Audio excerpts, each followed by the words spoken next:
Before the show അറിയാം. ഇവൻ ഈ ഷോയില് Just 1 week before. 1 week before.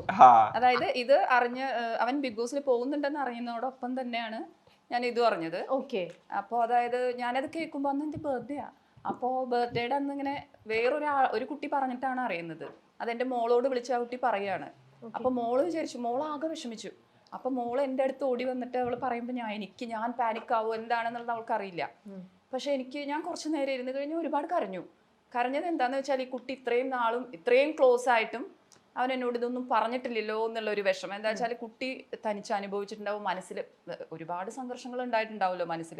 ഇങ്ങനെ ഒരു ഇതാവുമ്പോൾ അവന് ഉള്ളിലുണ്ടാവുന്ന നമ്മളൊക്കെ ഇങ്ങനെ നോർമലായി നടക്കുമ്പോഴും അവനോട് ഞാൻ എന്തെങ്കിലും ചീത്ത പറയുമ്പോഴോ എപ്പോഴെങ്കിലും ഒക്കെ ഇതൊക്കെ തോന്നിയിട്ടുണ്ടാവുമോ, കുട്ടി ഉള്ളിൽ ഭയങ്കര വിഷമിച്ചിട്ടുണ്ടാവും. അതൊക്കെ ഓർത്ത് ഉറങ്ങിയിട്ടേ ഇല്ല. പിന്നെ ഞാൻ കുറേ ദിവസങ്ങളോളം ഉറങ്ങണില്ല, കരയാണ് ഞാൻ. എന്നിട്ട് അവൾ വിചാരിച്ചു ആശുപത്രി കൊണ്ടുപോണ്ടി വരുമോ എന്നൊക്കെ വിചാരിച്ചു എന്നെ. പക്ഷെ ഞാൻ വിചാരിക്കുന്നത് മുഴുവൻ ഈ കുട്ടി ഇങ്ങനെ അങ്ങനെയല്ല ഞാൻ വിചാരിക്കുന്നത്.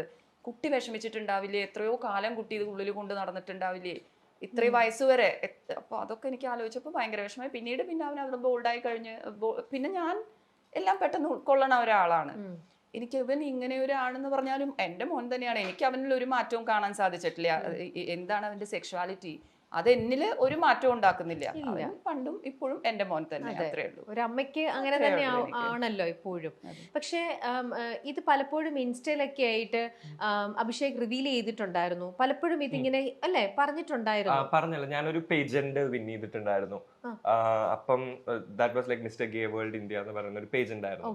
അപ്പൊ അത് വിൻ ചെയ്തപ്പോ അതിൻ്റെതായിട്ടുള്ള ഇട്ടിട്ടുണ്ടായിരുന്നു. പക്ഷെ ഇവരൊന്നും തന്നെ സോഷ്യൽ മീഡിയ ഞാൻ ഇവരൊക്കെ ബ്ലോക്ക് ചെയ്ത് വെച്ചേക്കായിരുന്നു ആ ടൈമില്.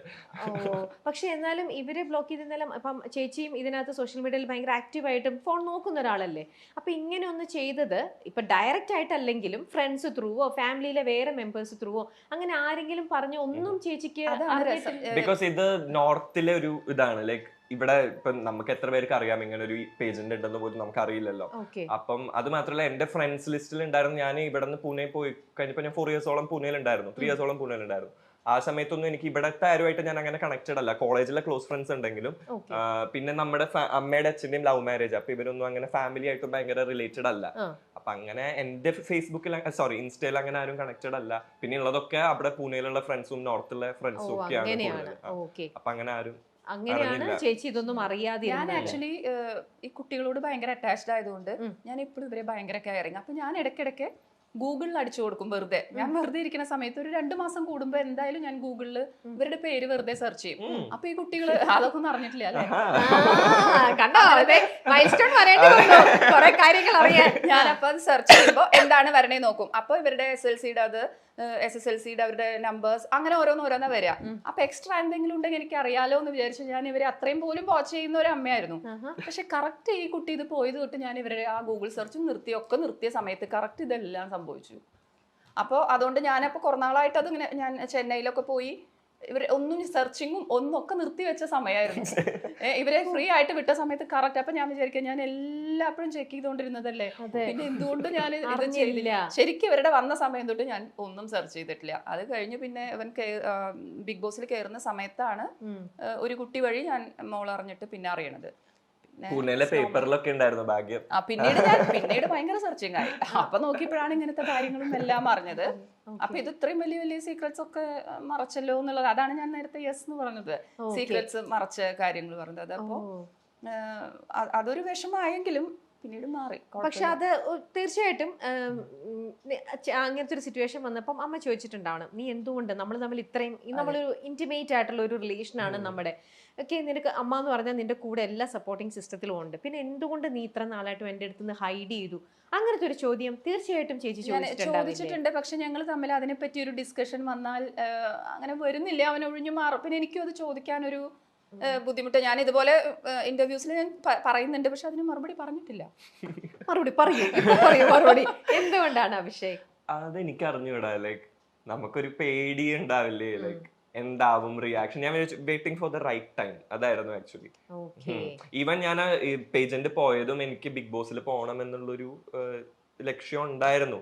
അപ്പം എന്തെങ്കിലും നമുക്കൊരു ചെയ്തൊരു ഇത് വേണ്ടേ, ലൈക്ക് അപ്പൊ അങ്ങനെ ഒരു കാര്യമായിരുന്നു. അപ്പൊ അത് ബിഗ് ബോസും കൂടി കഴിഞ്ഞ് പറയാം എന്ന് വിചാരിച്ചു. പക്ഷെ എല്ലാം നടന്നു. ലൈക്ക് മാനിഫെസ്റ്റ് ചെയ്ത പോലെ എല്ലാം എല്ലാം നടന്നു.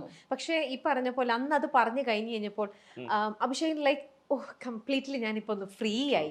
ശരിക്കും നമുക്കൊരു വല്ലാതെ ശരിയത് ആ ഒരു റിവീൽ ചെയ്ത് കഴിഞ്ഞപ്പോഴത്തേക്ക് ഒരു വല്ലാത്തൊരു റിലാക്സേഷൻ വന്നില്ലേ ആ സമയത്ത് അല്ലേ?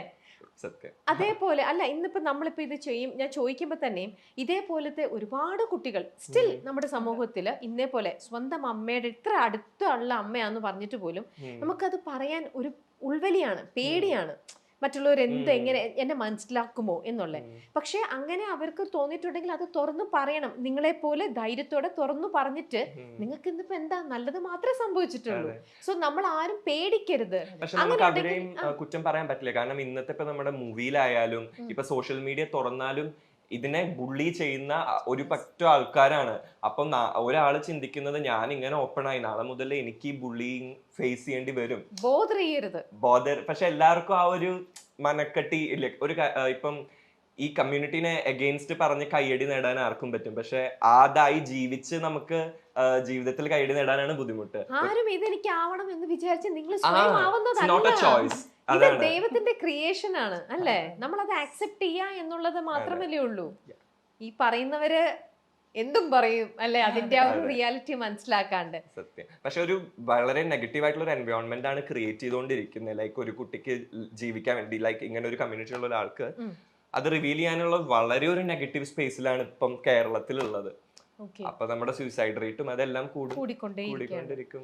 അപ്പൊ നിങ്ങളുടെ ഒരു കമ്മ്യൂണിറ്റിയിൽ തന്നെ നിന്നിട്ടാണെങ്കിലും അല്ലെങ്കിൽ അഭിഷേകിന് സെൽഫ് ആയിട്ടാണെങ്കിലും ഇത് ഇനിയും ഇങ്ങനെ ഈ സൂയിസൈഡ് റേറ്റ് കൂടാതിരിക്കാനായിട്ടോ അല്ലെങ്കിൽ മറ്റൊരു കുട്ടിക്ക് കുറച്ചും കൂടി ഒരു ഇങ്ങനെ തുറന്നു പറയാൻ ഒരു ധൈര്യം കിട്ടാനായിട്ടോ നിങ്ങൾക്ക് എന്ത് ചെയ്യാൻ പറ്റുക? അങ്ങനെ എന്തെങ്കിലും നിങ്ങൾ ചിന്തിച്ചിട്ടുണ്ടോ?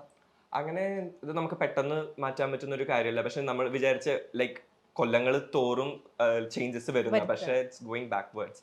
കാരണം ഇപ്പൊ നോക്കുകയാണെങ്കിൽ ഇങ്ങനെ ആയിട്ടുള്ള ആൾക്കാരെ അഗെയിൻസ്റ്റ് പറയുന്ന ആൾക്കാരെ ഭയങ്കര വാഴ്ത്തുന്നതും ആ ബുള്ളിങ്ങിനെ ഭയങ്കരമായിട്ട് സപ്പോർട്ട് ചെയ്യുക അല്ലെങ്കിൽ ഗ്ലോറിഫൈ ചെയ്യുന്ന ഒരു കാലത്തിലാണ് നമ്മൾ നിൽക്കുന്നത്.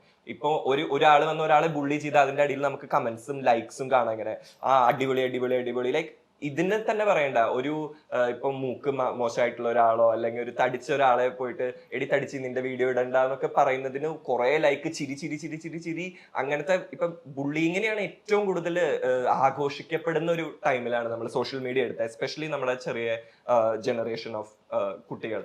അതുകൊണ്ട് തന്നെ ഇപ്പം കണ്ടില്ലേ, ഡ്രഗ്സ് യൂസ് ചെയ്ത് ഇവരെ കൊല്ലുന്നു അവരെ കൊല്ലുന്നു. അപ്പം പാരന്റ്സ് കൺട്രോൾ ചെയ്യാന്ന് പറഞ്ഞു കഴിഞ്ഞാൽ അവരെ ഇരുത്തി അടിച്ച് അങ്ങനെ കൺട്രോൾ ചെയ്യാന്നല്ല, പക്ഷെ എല്ലാത്തിനും ഒരു ചെറിയൊരു സോഷ്യൽ മീഡിയ എസ്പെഷ്യലി ഒന്ന് കൺട്രോൾ ചെയ്ത് കഴിഞ്ഞാൽ കുറെ ഒക്കെ ചേഞ്ചസ് വരുത്താൻ തോന്നുന്നു. പക്ഷെ ഇനി ലൈക്ക് കൈവിട്ട് പോയി. ഇനി എല്ലാരും ബുള്ളിങ്ങും ഹരാസ്മെന്റിലോട്ടാണ് അവരുടെ ഒരു വിനോദമായി കണ്ടെത്തുന്നത്. ഈ ബുള്ളിങ്ങിന്റെ ഒരു വിക്ടിം ആയിട്ട് എപ്പോഴെങ്കിലും അഭിഷേകിന് തോന്നിയിട്ടുണ്ടോ? എന്നെ അങ്ങനെ ബുള്ളിങ് എനിക്ക് വിക്ടിം ആയിട്ടില്ല. പക്ഷെ ഞാൻ കാണുന്നുണ്ട് ഇപ്പൊ ജാൻമുനി, എന്റെ ഒപ്പമുള്ള ജാൻമുനീനെ കൊച്ചു പ്രേമൻ എന്തൊക്കെ പറഞ്ഞിട്ടാണ് അയാളുടെ ലുക്സിനെ വെച്ച് എത്ര ബുള്ളിങ് ആണ്. അപ്പൊ ഒരാൾ രാവിലെ എനിക്ക് വായിക്കുന്ന കമന്റ്സ് മൊത്തം ഇതാകുമ്പോ അവർ എത്ര നെഗറ്റീവ്ലി അത് ഇമ്പാക്ട് ചെയ്യും. അപ്പൊ അങ്ങനെ നെഗറ്റീവ് ഇട്ട് ഒരാളെ വിഷമിപ്പിച്ച് സന്തോഷം കാണുന്ന സൈക്കോസ് ആണ് ഇപ്പൊ വരുന്ന പിള്ളേരെല്ലാം. അപ്പൊ ദാറ്റ്സ് അവരുടെ ഒരു നെഗറ്റിവിറ്റി ആണ് അത്. അത് കൺട്രോൾ ചെയ്യാൻ പറ്റുമെന്ന് ചോദിച്ചു കഴിഞ്ഞാൽ ഇനി ഐ ഡോണ്ട് തിങ്ക് സോ അങ്ങനെ ഒരു തോന്നുന്നില്ല. കാരണം ഇപ്പോഴത്തെ ജനറേഷനിലെ പിള്ളേരെല്ലാം അതിലൂടെയാണ് ഡ്രഗ്സിനെക്കാട്ടും ആനന്ദം. ഒരാളെ വിഷമിപ്പിച്ച് അവൻ കരഞ്ഞ് അതിൽ സന്തോഷം കണ്ടെത്തുന്ന പിള്ളേരാ. സോ ഇന്നത്തെ ലോകം അല്ലേ? അപ്പൊ ഇത് പറഞ്ഞു കഴിഞ്ഞപ്പോഴാണെങ്കിലും പിന്നീട് ഇത് പറയണ്ടായിരുന്നു എന്ന് എപ്പോഴെങ്കിലും തോന്നിയോ? ഇല്ല എനിക്ക് ആദ്യം തോന്നി ലൈക്ക് കുറച്ച് കമന്റ്സ് കണ്ടപ്പോ തോന്നി. പക്ഷെ അതുപോലെ തന്നെ ഇപ്പൊ യൂട്യൂബ് ഒക്കെ എടുത്ത് നോക്കുകയാണെങ്കിൽ ഒരു 90% ആൾക്കാർ ഇഷ്ടപ്പെടുന്ന ആൾക്കാരുണ്ട്. അപ്പം അങ്ങനെ നോക്കുമ്പോൾ ഇതിലൂടെ എനിക്കെല്ലാം പോസിറ്റീവ് കാര്യങ്ങളെ നടന്നിട്ടുള്ളൂ. ഇപ്പൊ ഇത്ര വലിയൊരു ഷോയില് പങ്കെടുക്കാൻ പറ്റി, ഇപ്പോ നമ്മുടെ ലൈഫ് ഇന്റർവ്യൂ ചെയ്യാൻ അങ്ങനെയൊക്കെ വരുന്ന എല്ലാം ഒരു പോസിറ്റീവ് സൈഡ് ഞാൻ കാണുന്നുള്ളൂ. അപ്പം നോ പ്രോബ്ലം.